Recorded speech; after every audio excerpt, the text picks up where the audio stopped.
Nohok on the beat.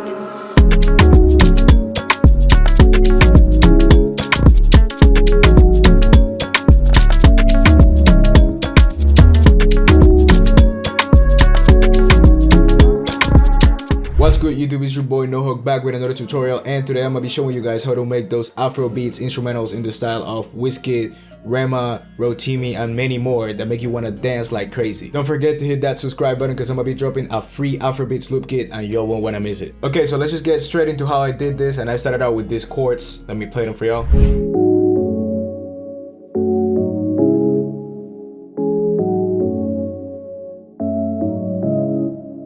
And these keys come from Stage 73 from Arturia, and it's a preset called Softest Keys. So I'm in the key of C sharp minor, and the main chords that I'm playing are E major, A flat 7, and F sharp minor. Although I do change the order of the chords throughout the progression, and I add 7s and I add 9s to make them more interesting and less repetitive. But those are pretty much the main 3 chords that I'm playing. For the processing of it, we got an EQ cutting the lows and the highs. Then I got an RC20 retro color to add some wobble, and then I got the tall curves to add a little bit of whitening. Then I wanted to add another layer to those keys, so I added this E piano. Sounds like this.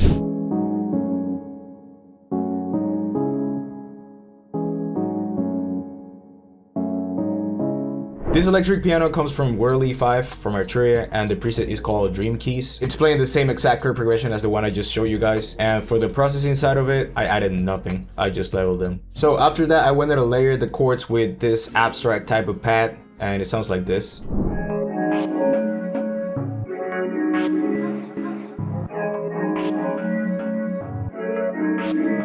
So this pad comes from Analog Lab 5, and it's a preset called Magic. It comes from the Moody Blues Analog Lab 5 bank, and again it's playing the same exact chord progression. So for the effects, I added an EQ to cut the lows and the highs and add a little bit of a cut at 200 Hertz. Then I added the Filter Stutter Groove preset from Shaperbox, you know, just to give that crazy crushing and noise type of automation sound. Okay, next up is one of my favorite sounds from this beat, which is this muted guitar, and sounds like this.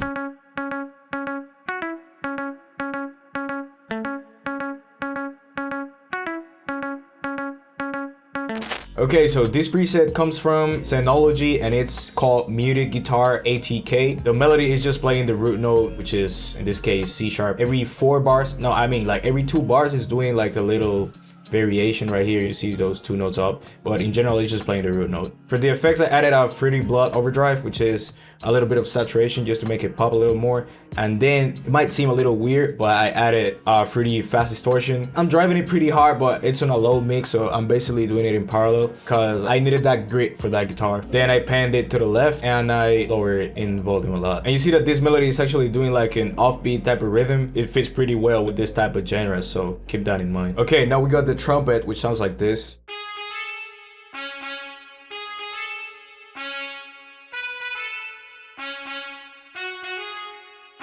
This trumpet comes from a Kontakt library which is called Chris Hayne Brass Compact. It's a trumpet ensemble preset.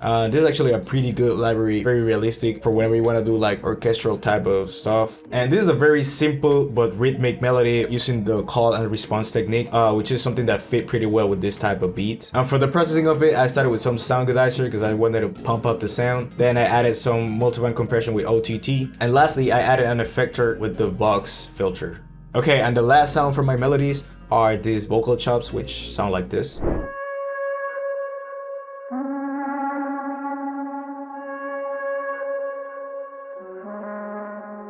Okay, these vocal chops come from a Kontakt library called Exhale, which is one of my favorite Kontakt libraries. You just choose the type of preset that you want. In this case, I wanted loops, and I set it to the key, which is C sharp minor. Then you just go through the presets to choose the one you like the most. Okay, and for the processing of it, I started with some distortion with the HE2, then some harsh EQing to cut out the lows and the highs to give that underwater effect. Then I added some simple ping pong delay, and finally just a shaper box to automate the panning going from left to right. I also added 100% of stereo separation with this little knob right here, and just lowered the volume because I wanted them to sit back in the mix. Okay, so now let's get to the drums, but there's a lot of drums.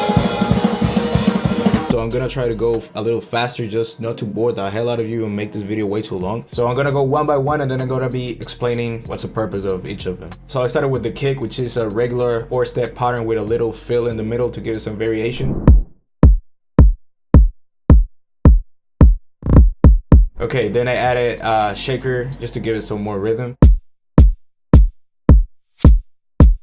Okay, you can see that this shaker has got that reversed effect at the end of every bar, which is from Box. Then I added another shaker to give some more bounce. Added an open hat. Added the first snare. Then I added a rim shot. You see it's very bouncy already. Then another high percussion. Then another perk to layer it.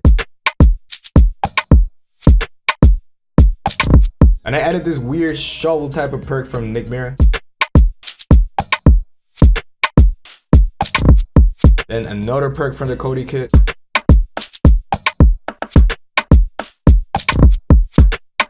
And now I added a cowbell.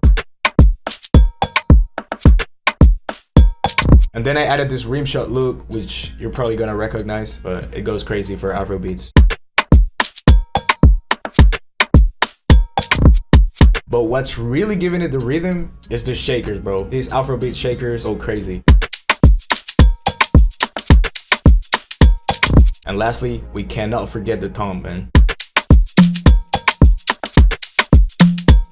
Okay, now let's go to the processing. There's really not a lot going on, but I did level them and pan them depending on what I wanted before I send them to the drum bus, which I'm gonna show you right now. Okay, so on the drum bus, the first thing I got is this Pro Q3. I'm doing some mid-side EQing. I cut the sides from all of the low end, and then I boost the sides at around 17k hertz, just a little bit. Then some compression. I'm barely doing anything. Like, I got the high pass filter on, and I'm doing like maybe 1 or 2 dB of compression. Then I'm adding the makeup gain and some saturation with this little radiator, which is one of my favorite Sound Toys plugins. And I'm doing some drum shaping with this transient processor. I'm adding the attack and then reducing the sustain to make the drums more punchy and a little bit shorter. Finally, the sauce that you already know, it's this HG2, which I'm basically doing in parallel. It's at 59%, but it's adding a lot of headroom and a lot of punch to the drums. This is one of the plugins that it just doesn't miss, bro. This motherfucker don't miss. Okay, now let's do the bass line, which sounds like this.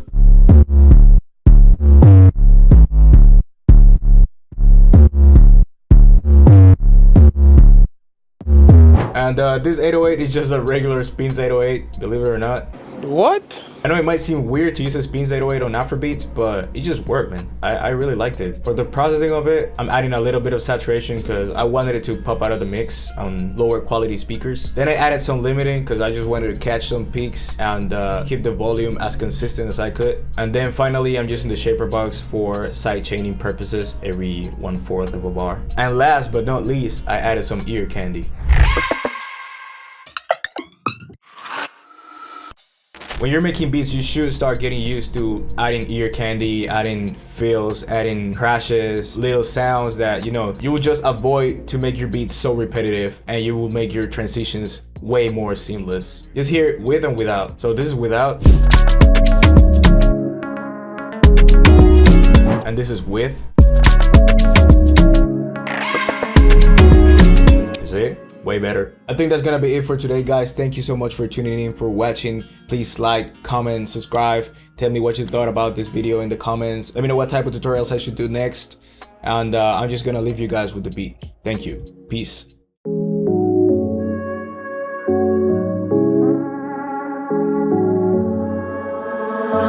Nohok on the beat.